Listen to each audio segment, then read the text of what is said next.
bata, maligayang pagdating sa ating YouTube channel.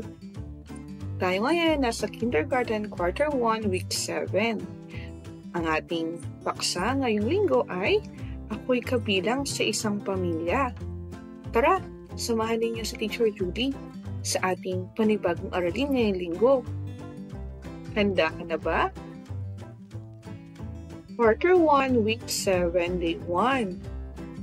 O ay bahagi ng isang pamilya. Ang bawat tao ay may pamilya.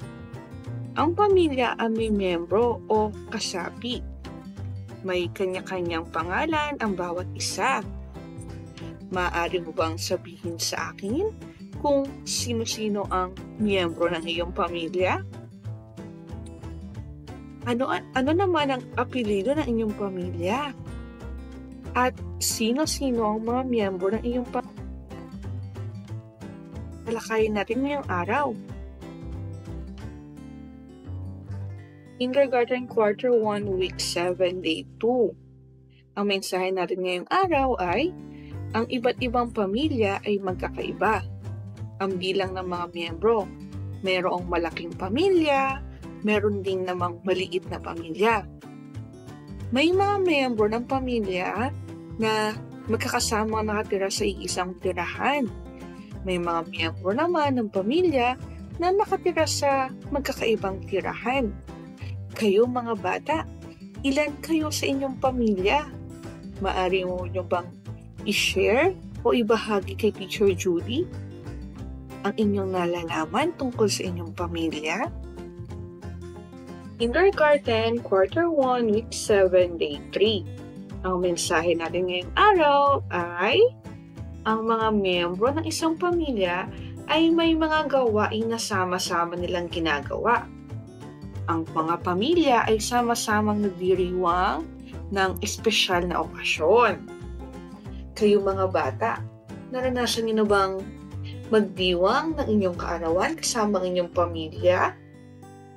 Anong okasyon ang pinagdiriwang natin kasama ang ating pamilya? Maaari niyo bang banggitin kay teacher? May na hindi palaging magkakasama. Maaring may nagtatrabaho sa ibang lugar o maaring may nag-aaral sa ibang lugar.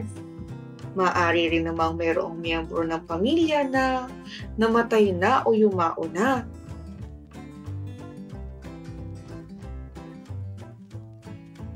Sino ang mga nakakasama niyong nakatira sa inyong bahay? Maaari niyo bang banggitin kay teacher? Meron bang ibang miyembro ng inyong pamilya na nakatira na sa ibang lugar? Sino siya at saang lugar siya nakatira? Kindergarten Quarter 1, Week 7, Day 4. Ang mensahe natin ngayong araw ay, may mga miyembro ng pamilya na magkakasamang ginagawa ang mga gawain tulad ng pagkain ng sama-sama.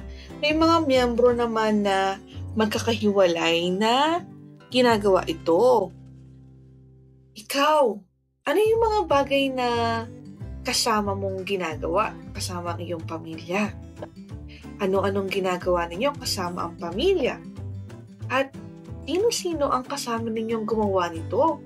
Maaari nyo bang talakayin kay Teacher Julie?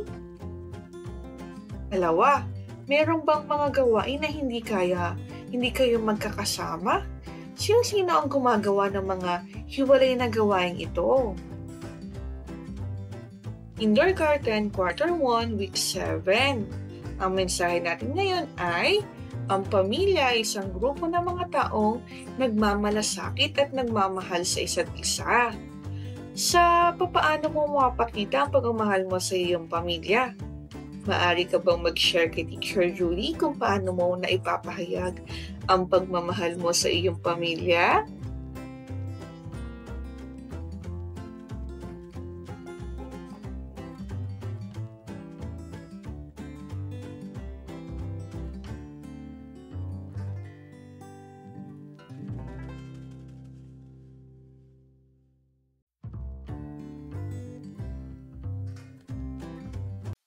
Mahusay, binabati ko kayo. Napakagaling niyo mga bata. Dahil dyan, meron kayong start!